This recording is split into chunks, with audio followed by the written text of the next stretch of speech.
Good morning everyone, welcome back to आपकी class coaching centre. तो आज के क्लास में हम देखेंगे कि पाकिस्तान के जितने भी हुए सैन्य शासन के बारे में, फिर 1971 के जो युद्ध है पूर्वी पाकिस्तान और भारत के मध्य किस तरह से हुआ था कि पाकिस्तान ने पूर्वी पाकिस्तान पर हमला किया और भारत किस तरह से उनकी रक्षा की, ये सारे चीज़ के बारे में इस क्लास में हम पूरे अच्छे तरह से डिस्कस करेंगे। साथ ही साथ देखेंगे कि जो सार्क जो देश है, 8 कंट्रीज हैं सार्क में, तो उन देशों में आपसी विवाद किस प्रकार से रहता है और कैसे रहता है, कि किस मामले को लेकर रहता है, ये सारे चीज़ इस क्लास में हम देखेंगे।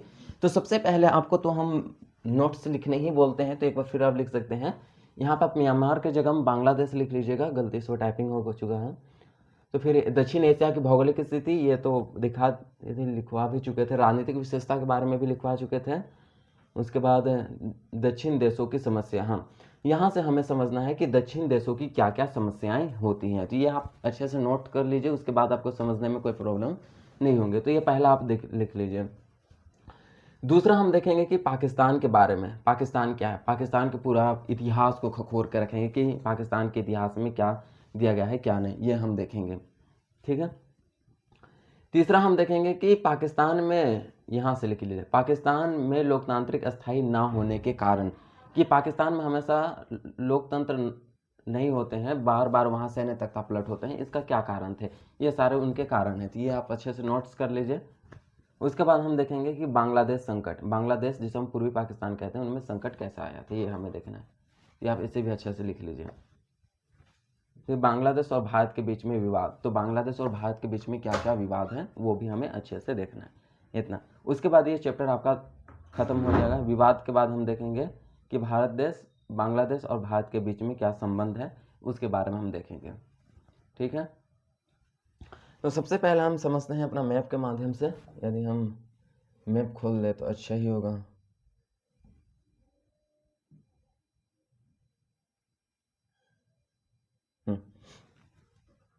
तो हमें समझना क्या था पाकिस्तान के बारे में, हमें सबसे पहले सीमा विवाद के बारे में देखना था कि जितने भी मालदीव हो गए, तो फिर हमारा श्रीलंका हो गया, भारत हो गया, पाकिस्तान हो गया, बांग्लादेश हो गया, भूटान हो गए, ये नेपाल हो गए, इन देशों के मध्य क्या क्या विवाद हैं। तो सबसे पहले हम देखेंगे कि सीमा विवाद। आप सीमा विवाद के देखना है कि यह आपका भारत, यह है आपका भारत, तो ये कौन सा देश है आपका, ये भारत देश है। तो ये आपका कौन सा देश है, भारत देश है। तो ये भारत कंट्री में यहाँ पे आपके आते हैं पाकिस्तान, तो यहाँ पे क्या आते हैं, पाकिस्तान। तो हमेशा पाकिस्तान से क्या होते हैं, सीमा विवाद होते ही रहते हैं, चाहे वो हम देखते हैं कि ऊपर जम्मू कश्मीर वाला क्षेत्र क्यों ना हो, तो जम्मू कश्मीर वाला क्षेत्र को पाकिस्तान बोलता है कि ये हमारा है, इसे हमें दे दो। इसी के तो यहाँ पे 30%, यहाँ का जो जम्मू कश्मीर का उत्तर गिलगिट वाले इलाका है, उसमें आज पाकिस्तान 30% हमारा क्षेत्र पर, 30% हमारे क्षेत्र पर कब्जा करके बैठा हुआ है और एक लाइन खींच दिया है, जिसे हम क्या कहते हैं, LOC, LOC का लाइन, लाइन ऑफ कंट्रोल। यह हमारा उत्तर में देखेंगे तो यहाँ पे भारत और पाकिस्तान के मध्य एक लाइन खींचा हुआ, यह प्रमुख विवाद हमें सीमा विवाद देखने को मिलता है।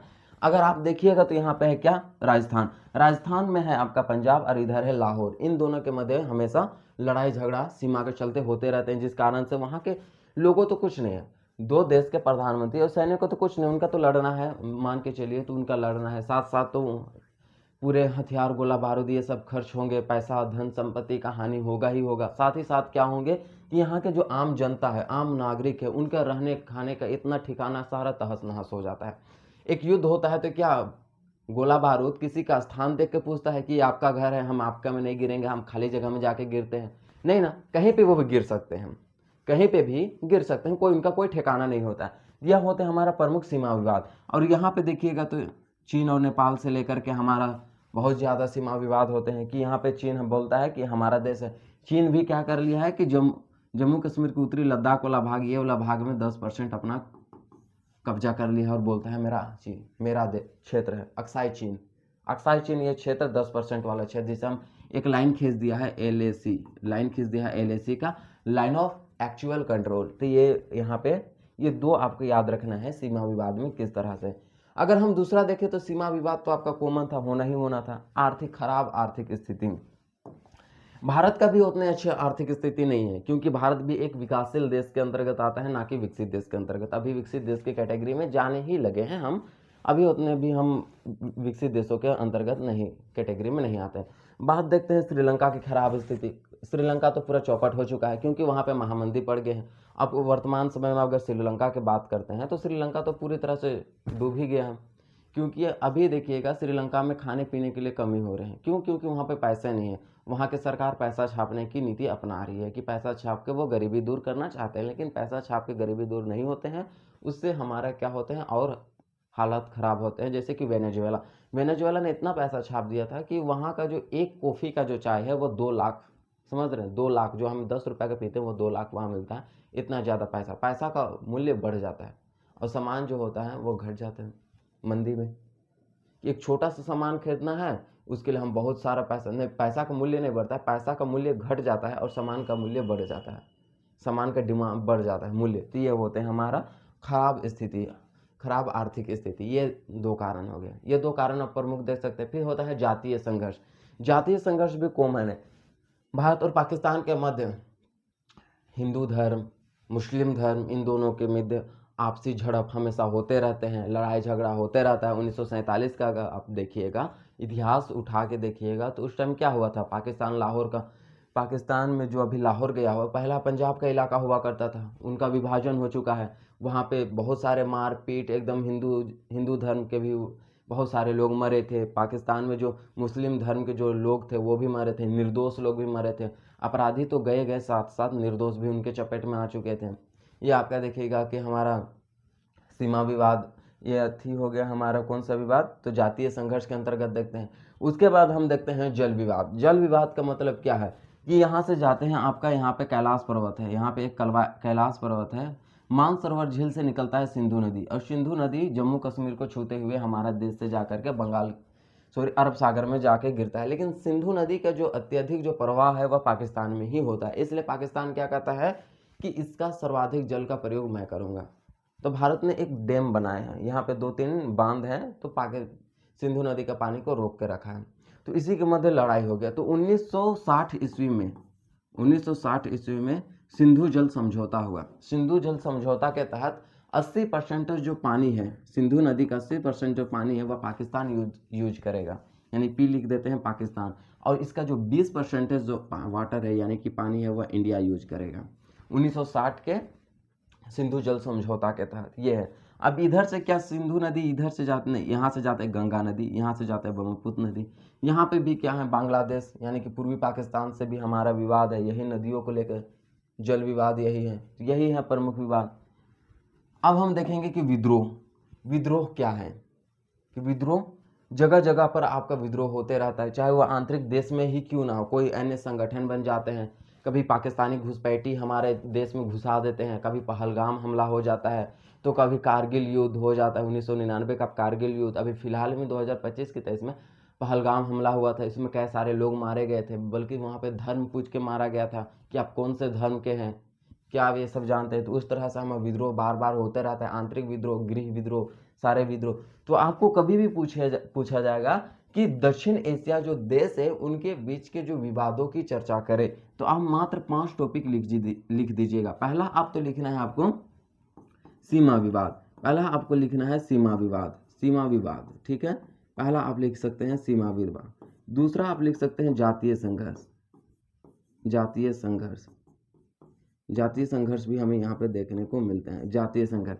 आप तीसरा लिख सकते हैं जल विवाद। अब यहाँ पे चौथा आपको क्या समझाया था, खराब आर्थिक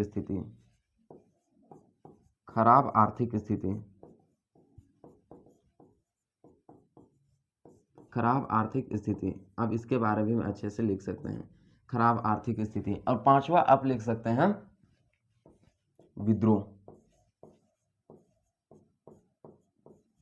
आपको कभी भी अगर क्वेश्चन में दिया जाए कि दक्षिण एशियाई देशों के मध्य के जो विवाद है उनके बारे में चर्चा करें, 5 नंबर के क्वेश्चन दिए जाएंगे, तो आपको एक 5 टॉपिक अच्छे से हेडलाइन ऐसे बना करके 5 टॉपिक अच्छा से जो अभी हम समझाए हैं वह अच्छा से आपको डिस्क्राइब कर देना है, और लास्ट में एक निष्कर्ष लिख देना है। इससे आपका क्या निष्कर्ष निकलता है, क्या आप सबको समझ में आता है, या तो फिर क्या कंक्लूजन निकलता है, ये सारे दे करके आप लिख सकते हैं, जिससे कि आपको बहुत ही अच्छे नंबर मिलेंगे। तो ये सार्क देश के बारे में हम पढ़ रहे थे। तो ये तो हो गया हमारा। उसके बाद हम समझते हैं कि बांग्लादेश, सॉरी पाकिस्तान। तो पाकिस्तान ये रहा हमारा पाकिस्तान, ये हमारा जो है पाकिस्तान है, हमारा नहीं उनका, हमारा हमारा ही है। कुछ समय बाद इसे ले लेंगे और जिस क्षेत्र में खाली है ना जगह वो पाकिस्तान आ जाएगा, तो हमारा ही बोल दीजिए, वहाँ के लोग हमारे नहीं बल्कि पाकिस्तान हमारा है, ठीक है। तो पाकिस्तान के बारे में बात करते हैं कि पाकिस्तान के इतिहास हम जानते हैं। तो पाकिस्तान जानते हैं कि 14 अगस्त के मध्य रात्रि 1947 को भारत से अलग हुआ, अलग नहीं उसका जन्म हुआ 1947 ईस्वी को।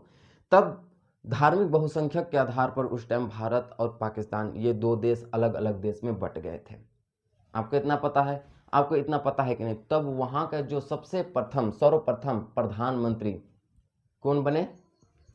अयूब खान। अयूब खान जो है कि पाकिस्तान का पहला प्रधानमंत्री बनते हैं, यानी कि वहाँ की जो शासन का जो जितना भी बागडोर था वह अयूब खान के हाथों में चला जाता है। अब अयूब खान जो होते हैं वह पाकिस्तान को चला रहे होते हैं।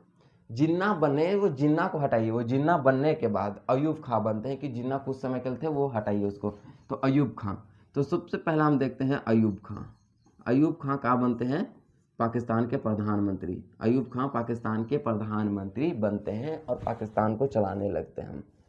लेकिन क्या हुआ कि अयूब खान वही व्यक्ति हैं जिन्होंने हमारे देश के महान रनर दौड़ने वाले मिल्खा सिंह को फ्लाइंग सिख की उपाधि दिया था। वही पाकिस्तान के ये प्रधानमंत्री, इनके सबसे तेज धावक को हमारे देश के महान व्यक्ति मिल्खा सिंह ने हराए थे। इसी को देखते हुए अयूब खान ने बोला तुम आज दौड़े नहीं, आज तुम उड़े हो, इसी के लिए आज से तुम्हारा नाम फ्लाइंग सिख होगा। यही अयूब खान ने हम दिए थे मिल्खा सिंह को फ्लाइंग सिख की उपाधि, यह पाकिस्तान में। तो उसके बाद धीरे धीरे फिर होता है पाकिस्तान के बाद अब दूसरा जो होता है प्रधानमंत्री वो बनते हैं याहिया खान। याहिया खान, याहिया खान हम सेकेंड में बनते हैं पाकिस्तान के प्रधानमंत्री। याहिया खान के समय ही 1971 का भारत और पाकिस्तान के मध्य युद्ध हुआ था। 1971 में ये पूर्वी पाकिस्तान उस टाइम बांग्लादेश को कहा जाता था, इस समय युद्ध हुआ था याहिया खान के समय, इतना आपको जानना है। उसके बाद देखते हैं कि हमारा बनता है, रुकिए ऊपर से, पहला है हमारा अयूब खान। अयूब खान हम बताएं, उसके बाद है याहिया खान। कौन बनते हैं? याहिया खान। याहिया खान। उसके बाद कौन बनता है? जियाउल। जियाउल, जियाउल उल हक। जियाउल उल हक, उल हक, ये कुछ काम का नहीं होते हैं। उसके बाद हमारा बनता है परवेज, परवेज मुशर्रफ। आपको याद रखना है 1999, आपको याद रखने हैं 1999। परवेज मुशर्रफ क्या किए थे? सैन्य तख्तापलट। यहाँ के वहाँ के जो लोकतांत्रिक सरकार थे उसे अपने सैन्य शक्ति के बल से हटा करके खुद शासन करने बैठ गए थे। और वहाँ की यह खराब शासन व्यवस्था हमें उस समय पाकिस्तान की लोकतांत्रिक व्यवस्था समाप्त होकर के वह सैन्य व्यवस्था वापस आ गया। यानी कि आप कह सकते हैं कि पाकिस्तान में हमेशा धार्मिक गुरु और वहाँ के सैनियों का बोलबाला रहता है इस कारण से। लेकिन कुछ समय तक राहत बनते हैं। उसके बाद हम देखते हैं जुल्फिकार भुट्टो।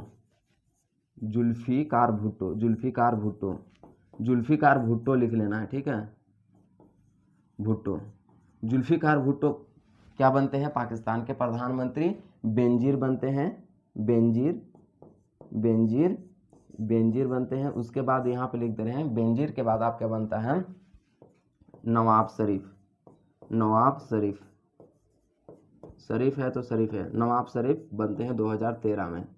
2013 ये इंपॉर्टेंट है नवाब शरीफ, क्योंकि जब परवेज मुशर्रफ को फिर से हटाया गया 1999 में बने थे, उसके बाद जुल्फिकार भुट्टो, बेनजीर और नवाब शरीफ, इन तीनों के मध्य की उस टाइम क्या थी? लोकतांत्रिक शासन व्यवस्था काफ़ी चली हुई थी। उस टाइम से फिर से हम पाकिस्तान में देखने को मिलता है लोकतांत्रिक शासन व्यवस्था, ठीक है।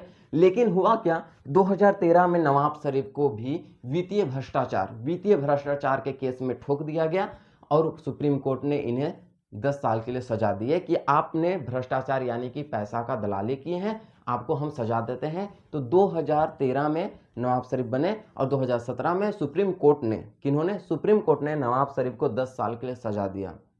उसके बाद पाकिस्तान का जो बागडोर है, वहाँ पाकिस्तान के एक फेमस जो प्रसिद्ध क्रिकेट है वो थे इमरान खान। इमरान खान के बारे में जानते हैं? इमरान खान पाकिस्तान के प्रधानमंत्री बनते हैं। कौन बनते हैं? इमरान खान। तो इमरान खान उसके बाद पाकिस्तान के प्रधानमंत्री बनते हैं। यही था हमारा पाकिस्तान का इतिहास। तो आपको पढ़ना है बांग्लादेश, और बांग्लादेश पढ़ाएंगे। उस टाइम थे याहिया खां प्रधानमंत्री पाकिस्तान के, उस समय आपको बहुत ही अच्छे तरीके से जानना है। ठीक है, तो इतना आपको पाकिस्तान के बारे में बन गया। अब हम जानते हैं कि पाकिस्तान के बारे में इतिहास। अब पाकिस्तान में लोकतंत्र अस्थायी ना होने के कारण, कि पाकिस्तान में लोकतंत्र अस्थायी होने के कारण क्या है? लोकतंत्र, ठीक है, अस्थायी ना होने के कारण,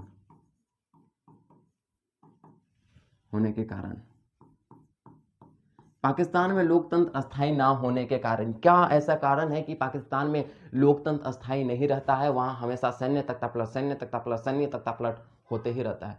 सेना भारी क्यों पड़ते हैं? तो हम जानते हैं कि पाकिस्तान में दो ही लोगों का बोलबाला है। एक है पहला सैनिक, वहां के सैनिक बहुत हार्ड है, सैनिक का बोलबाला है। दूसरा है हमारा धार्मिक गुरु, वहां के जो धार्मिक गुरु वहाँ के कह सकते हैं, किन्हें कह सकते हैं? मौलवी उलवी जितने भी हैं उनका, ये दो ही लोगों का सर्वाधिक बोलबाला है पाकिस्तान में। कभी भी, जब भी अगर जनता के द्वारा एक निर्वाचित सरकार बनती है पाकिस्तान में या बनता है, तो उस समय सैन्य शासन हो जाता है। सैनिक मिल करके क्या करते हैं? वो निर्वाचित सरकार को हटा देते हैं, धार्मिक गुरुओं का बात मानते हैं। यही कारण से क्या है कि पाकिस्तान में कभी भी लोकतंत्र अस्थायी नहीं रह पाते। और दूसरा कारण है कि भारत से दिन भर लड़ाई झगड़ा, यानी कि और खोजते रहता है, कोई ना कोई टोनकी मारते रहता है भारत से लड़ने के लिए। फिलहाल में पहलगाम हमला आप देखें कि कितना धर्म पूछ करके पाकिस्तान के जितने भी आतंकवादियों थे हमारे देश में, जम्मू कश्मीर वाले क्षेत्र में घुस करके काफ़ी वहाँ पे मारे थे। तो हम भी ऑपरेशन सिंदूर चला करके बदला लिया गया ना। प्रधानमंत्री जो नरेंद्र मोदी है, ऑपरेशन सिंदूर, यानी कि जितने भी महिलाओं का सुहाग उजड़ा था उन्हीं के नाम से ऑपरेशन सिंदूर रखा गया, और यह पहलगाम हमला के जो थे उनका बदला लिया गया कि नहीं? आप बोलिएगा बिल्कुल लिया गया था। तो यह था दूसरा कि भारत से समय समय पर ये लड़ते रहते हैं। ये दूसरा कारण था कि पाकिस्तान में लोकतंत्र अस्थायी ना रहने के कारण। तीसरा कारण, सबसे बड़ा कारण है कि यही कारण है कि आज अंतर्राष्ट्रीय स्तर पर पाकिस्तान को कोई सहायता नहीं मिलती है, कोई उनका समर्थन नहीं करते हैं पाकिस्तान के। आज देखिएगा तो पाकिस्तान का कोई समर्थन नहीं करता है।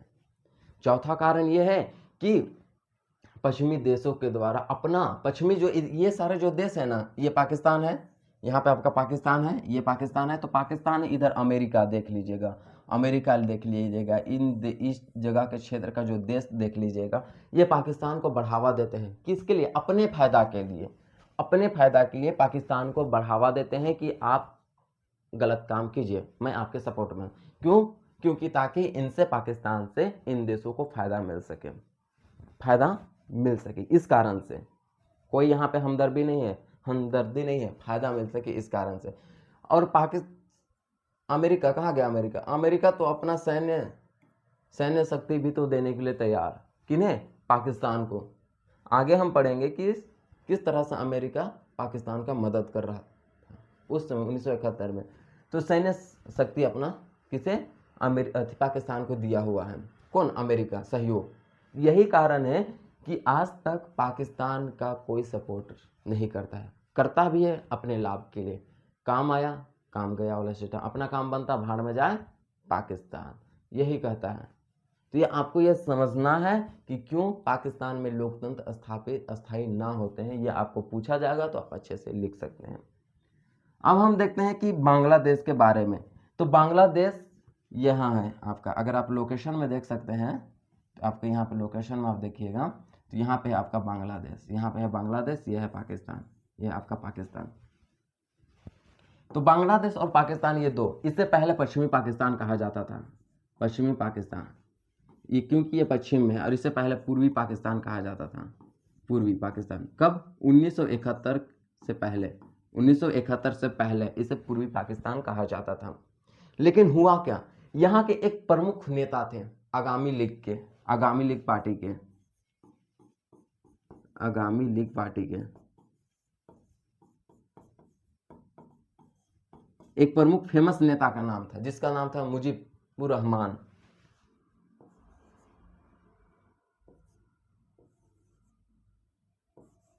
मुजीबुर रहमान, मुजीबुर रहमान। तो मुजीबुर जो रहमान जो थे वह आवामी लीग के एकदम फेमस नेता थे बांग्लादेश के, जो कि पूर्वी पाकिस्तान और पश्चिमी पाकिस्तान दोनों के, दो वहाँ के जो नागरिक हैं, दोनों देश के जो नागरिक हैं, वह मुजीबुर रहमान को बहुत पसंद करते थे, यानी कि लाइक करते थे, यानी कि इसी के लिए जब 1971 ईस्वी में जब मुजीबुर रहमान ने प्रधानमंत्री के पद में खड़ा हुए उम्मीदवार के रूप में, तब इस देश के जनता ने भी, और पूर्वी पाकिस्तान और पश्चिमी पाकिस्तान, ये दोनों देश के जो जनता है वो अपना समर्थन मुजीबुर रहमान को देते हैं। मुजीबुर रहमान एकदम भारी मतों से उस टाइम जीत जाते हैं। तब मुजीबुर रहमान को शपथ लेने के लिए बुलाया जाता है पश्चिमी पाकिस्तान, और पश्चिमी पाकिस्तान बुला करके इन्हें क्या कर दिया जाता है, बंदी बना लिया जाता है, बंदी बना लिया जाता है। और लगभग अपना सारा सैनिक, पाकिस्तान अपना सारा सैनिक कहाँ भेज देता है, बांग्लादेश में भेज देता है, अपना सारा सैनिक बांग्लादेश में भेज देता है, वहाँ विद्रोह को क्या करने के लिए, शांत करने के लिए। क्योंकि जब इन्हें बंदी बनाया गया तो बांग्लादेश में विद्रोह हो गया कि अब हमें जन विद्रोह, जन संघर्ष हो गया, अब हमें नई परिसंघ की मांग करने लगे, हम पाकिस्तान से अलग होना चाहते हैं, यह कहने लगा कौन, पूर्वी पाकिस्तान।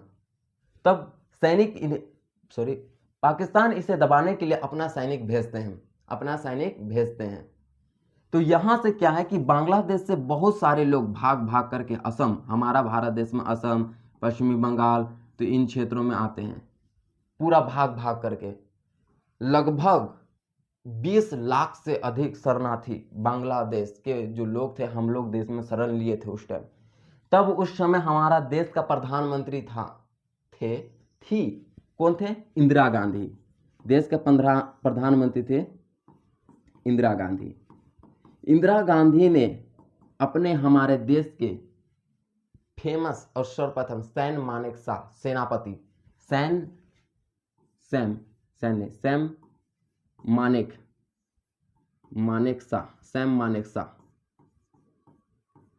मानेकशॉ जो कि उस समय हमारे देश के सेनापति हुआ करते थे, सैम मानेकशॉ को इंदिरा गांधी ने कहा कि ये पूर्वी पाकिस्तान का मामला को रफा दफा कीजिए, कैसे भी कीजिए, क्योंकि हमारा बहुत ही दिक्कत हो रहा है कि पूर्वी पाकिस्तान, ठीक है ये दोनों आपस देश में लड़ रहे हैं, लेकिन ये लोग सटा हुआ है, जितने भी लोग आ रहे हैं हमारा हानि हो रही है।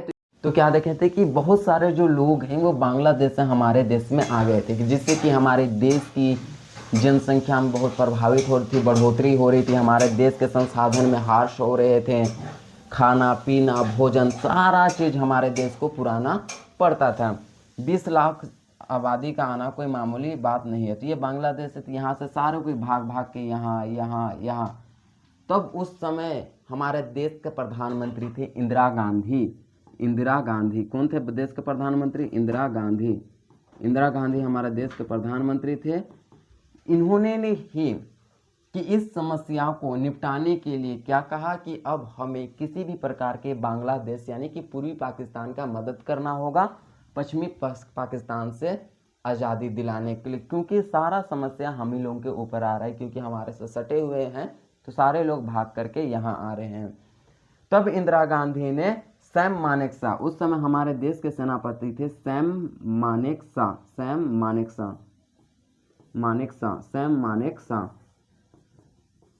हमारे देश के सेनापति कौन थे, सैम मानेकशॉ को क्या कहें कि इस कैसे भी करके ये बांग्लादेश को निपटाया जाए और बांग्लादेश में जो पाकिस्तानी जो घुसे हैं उसे निकाला जाए। तब सैम मानेकशॉ ने इंदिरा गांधी को कहा कि अभी हम हमला नहीं करेंगे, कि क्योंकि अभी बरसात का मौसम है और बरसात के मौसम में बाढ़ आने से बहुत सारे नदियां हैं, हमारा हानि हो गया। इसलिए सैम मानेकशॉ ने अपने दिमाग लगा करके दिसंबर महीने में बांग्लादेश पर हमला करने की, यानी कि पूर्वी पाकिस्तान पर हमला करने का प्लानिंग पूरी तरह से बना लिए। यहाँ से निकले आईएनएस विक्रांत, निकला कहाँ से? आंध्र प्रदेश से, यानी कि जल मार्ग से निकला, और वायु मार्ग से वायुसेना आए और स्थल सेना। ये तीनों सेना आने के बाद क्या किए? ये बांग्लादेश को पूरी तरह के उसकी राजधानी ढाका, बांग्लादेश की राजधानी ढाका को घेर लिया गया चारों तरफ से, और वहाँ पाकिस्तानी सैनिक को चुन चुन कर मारा गया, पाकिस्तानी सैनिकों को चुन चुन कर मारा गया। तब 93,000, कितना? 93,000 पाकिस्तानी सैनिक जो थे हमारे देश के सैनिक के मध्य क्या कहे थे? घुटना टेके थे। यही था कि बांग्लादेश पर आक्रमण हुआ और हमारे बांग्लादेश को स्वतंत्र, यानी कि पूर्वी पाकिस्तान को स्वतंत्र करने में हम लोगों का सबसे बड़ा हाथ था। लेकिन यहाँ पे क्या हुआ कि 93,000 सैनिक तो घुटना टेके, लेकिन पाकिस्तान जो है वह अमेरिका से सहायता मांगता है। अमेरिका अपने यहाँ से क्या भेजते हैं? 40वां बेड़ा, क्या भेजते हैं? नहीं, 7वां बेड़ा, 40वां नहीं, 7वां बेड़ा जहाज भेजते हैं। यानी कि एक बहुत बड़े जहाज के साथ छोटे मोटे जहाज होते हैं तो उसी को हम बेड़ा कहते हैं, 7वां बेड़ा। तब भारत ने रूस से सहायता मांगी और रूस अपने तरफ से 40वां बेड़ा क्या भेजता है? 40वां बेड़ा ये भेजता है, 40वां बेड़ा ये जहाज भेजता है। तब अमेरिका अपना सैनिक को वापस घूरने की अनुमति देता है। तब यहाँ पे यह युद्ध समाप्त होने को देखते हैं। उसके बाद अभी पूर्ण रूप से पाकिस्तान हार मान करके 1971 ईस्वी में पाकिस्तान पूरी तरह से हार मान लिया और बांग्लादेश को आज़ाद कर दिया, यानी कि वहाँ के देश के लोगों को आज़ाद कर दिया। मुजीबुर रहमान को भी आज़ाद कर दिए गए, वहाँ के वो नेता बने। लेकिन पश्चिमी पाकिस्तान पूर्वी पाकिस्तान को देश का मान्यता 1972 में देते हैं, 1972 में देते हैं। 71 में तो आज़ाद करते हैं, लेकिन इसकी देश की मान्यता कब देते हैं? 1972 में देते हैं और 71 में आज़ाद करते हैं। यह था हमारा बांग्लादेश की कहानी। अब हम देखेंगे कि बांग्लादेश और भारत के मध्य क्या क्या विवाद थे। तो बांग्लादेश और भारत के मध्य के विवाद देखिएगा तो बहुत पुराने हैं विवाद है। जैसे कि यहाँ पे आपके जाते हैं गंगा नदी, यहाँ से आते हैं आपके ब्रह्मपुत्र नदी। तो ये दोनों नदियों का अधिकतम जल का प्रयोग कौन करेगा, इसको लेकर भारत और बांग्लादेश के मध्य विवाद रहता है। दूसरा, भारत चाहता है कि यहाँ से हम एक प्राकृतिक गैस ले जाएं म्यांमार तक, लेकिन व्यापार करने के, लेकिन बांग्लादेश इसका विरोध करता है, ले जाने के नहीं देता। ये दूसरा विवाद है। तीसरा विवाद क्या है? तीसरा विवाद है कि बांग्ला जो देश है वह हमारे भारत के जो दुश्मनी देश हैं, जैसे कि चाइना हो गया, पाकिस्तान हो गया, इन्हीं सब का सपोर्ट करते हैं। ये तीसरा विवाद हो गया। ये सारे हमारे बांग्लादेश और भारत के मध्य विवाद है, ऐसे विवाद देखने को मिले। लेकिन भारत और बांग्लादेश के मध्य कुछ अच्छे संबंध भी हैं। आज हम भारत और बांग्लादेश का संबंध देखें तो कुछ अच्छे संबंध है। जैसे कि भारत ने 1991 में पूर्व की ओर देखो नीति, पूर्व की ओर देखो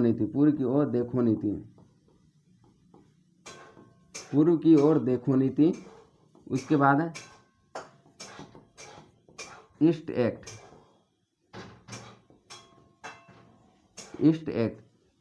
पूर्व की ओर देखो नीति और ईस्ट एक्ट जो अपनाया था उसका समर्थन बांग्लादेश करता है और बाकी कुछ नहीं। तो यही थे पूरे आपके सार्क के कंट्री, जितने भी सार्क कंट्री थे उसमें पाकिस्तान अफगानिस्तान से लेकर, पाकिस्तान अफगानिस्तान में क्या थे, बांग्लादेश की कहानियाँ क्या थी, ये सभी चीज़ समझा दिए। तो आपके यहाँ पे तीसरा चैप्टर भी होता है आपका कंप्लीट। नेक्स्ट क्लास में हम चौथा चैप्टर में आपको फिर से नई ऊर्जा और नई उत्साह के साथ मिलेंगे। धन्यवाद।